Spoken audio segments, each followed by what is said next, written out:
యేసుక్రీస్తు ప్రభులో ఒక వ్యక్తి ఎలా ఉంటాడు? బైబిల్ పట్టుకుంటేనా? అంత మాత్రమే కాదు. తెల్ల డ్రెస్ వేసుకుని చర్చికి వెళితేనా? ముఖ్యమైనది ఏంటంటే, ఒక వ్యక్తి యేసయ్య దగ్గరికి వచ్చి తన పాపాన్ని, తన చెడుతనాన్ని ఒప్పుకుని విడిచిపెట్టి తండ్రి, కుమార, పరిశుద్ధాత్మ త్రియేక దేవుని నామం పేరిట ఒక వ్యక్తి బాప్తీసం తీసుకుంటే ఆ వ్యక్తి క్రీస్తు ప్రభువులో ఉన్నాడు.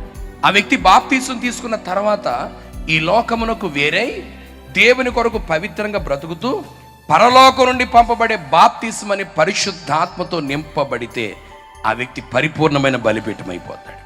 దేవుని ప్రజలారా, ఆ రోజుల్లో మన తాతల కాలంలో, తండ్రుల కాలంలో ప్రభు దగ్గరికి వచ్చిన వెంటనే 1-2 కోటాలు చాలిక వెంటనే పరిగెత్తుకుంటూ వచ్చి బాప్తీసం తీసేసుకునేవాళ్ళు. ఇప్పుడు వచ్చిన బాధ ఏంటో తెలుసా? ఏమో ఇక్కడ పాట పాడినటువంటి వాళ్ళు చాలామంది, బాప్తీసం తీసుకునే వాళ్ళు చాలామంది ఉండొచ్చు. ఎప్పుడు నుంచి వస్తున్నారు చర్చికి? దరిదాపుగా 1-2 సంవత్సరాలు. ఇక్కడ తమ్ముళ్ళలో కూడా ఉండొచ్చు బాప్తీసం తీసుకోకుండా. ఎన్ని రోజులు అవుతా ఉంది? దేవుని ప్రజలారా, ప్రభు దగ్గరికి వచ్చిన తర్వాత ఏ ఒక్క వ్యక్తి బాప్తీసం తీసుకునే విషయంలో నిర్లక్ష్యం చేయకూడదు. ప్రతి వ్యక్తి ప్రభు యొద్దకు వచ్చి తన పాపాలు ఒప్పుకుని ప్రభు రక్తముతో కడగబడే కృపలో నిలిచిపోదురుగాక.